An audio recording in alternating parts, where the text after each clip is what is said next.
Simon Chigongo mukuru w'ishomero rya Satito Secondary School eryo muri Burindi hamwe na George Kwebiha mukuru w'ishomero rya Kachendo Secondary School agarukushango mu district ya Hoima nibagerangwe byombeko ebarukoreramo byona nebyakare kandi bikozere byahwayo. Most of our buildings have got the asbestos sheets. These asbestos sheets were condemned long time ago that they are causing cancer. Minister of Education engineers have come to this school, the office of the Prime Minister and the office of the what?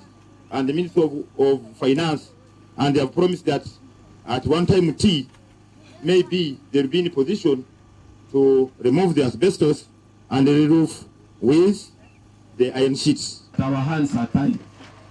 And now the staff run waterborne toilets. And some of those we could have. If you see some schools, school fees is 1 million plus, but ours is just body 300 and the day is 100.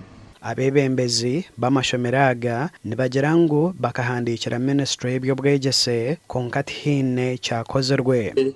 All the schools and they need a lot of overhaul such that we can be in position to accommodate more students. Like there was no toilet in the compound, no canteen, and you find the students because of necessity have to go there. So I think the district leadership should take this matter very seriously in ensuring that once those iron sheets are removed, there must be a replacement.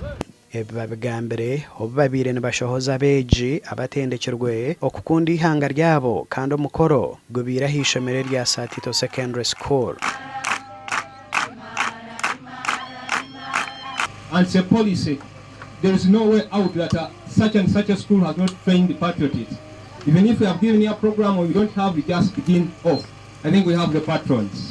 Omugandi ishomerero nerya government kandi mukuru w'ishomero rya Kantaganya Primary School Matthias Bamwine nagira nkwihishomerero retandika rutwire nerukorera omumbere gumire twine ebikoresho bice bitakumara umushomero abana rushanjwe nakugambira twine classes 3 zukushitama hansi completely tugeza aho tuyiya bafunde tundu bari Bamwine nagira ngo bomurembe ogwo kushomero mbibine bitandarize tebara kugumanya bito no bamara namashagente burokrasi ngiyaha ntujumara okwiho buriyo buzime buri nakoreka bunagambira ubutwa tunjire kare habwambara district nibwo bitarakumara konke binagene byasigara including our staff room wareba ko mu staff room kashangana staff room emire abashuza baba ryo nojene mwenda guteka mu kutemba. Omunyishengero wa Kazo Dani Kimosho kwamanyire nshongeji yahika hishomereri kandi araganisa kombeke byombeko bibiri ahishomereri yo kwegese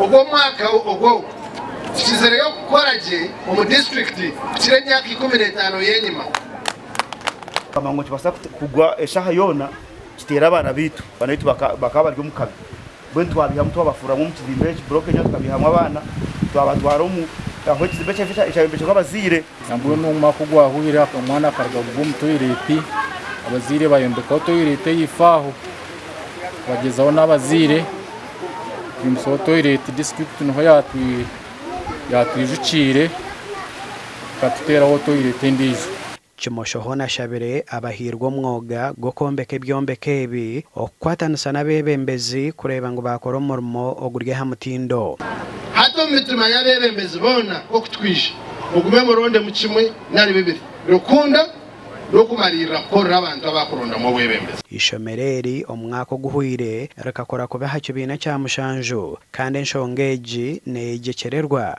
embere ye Romo Gasha kwa Ambrose Nwagaba Katoto na Richard Nahabwe.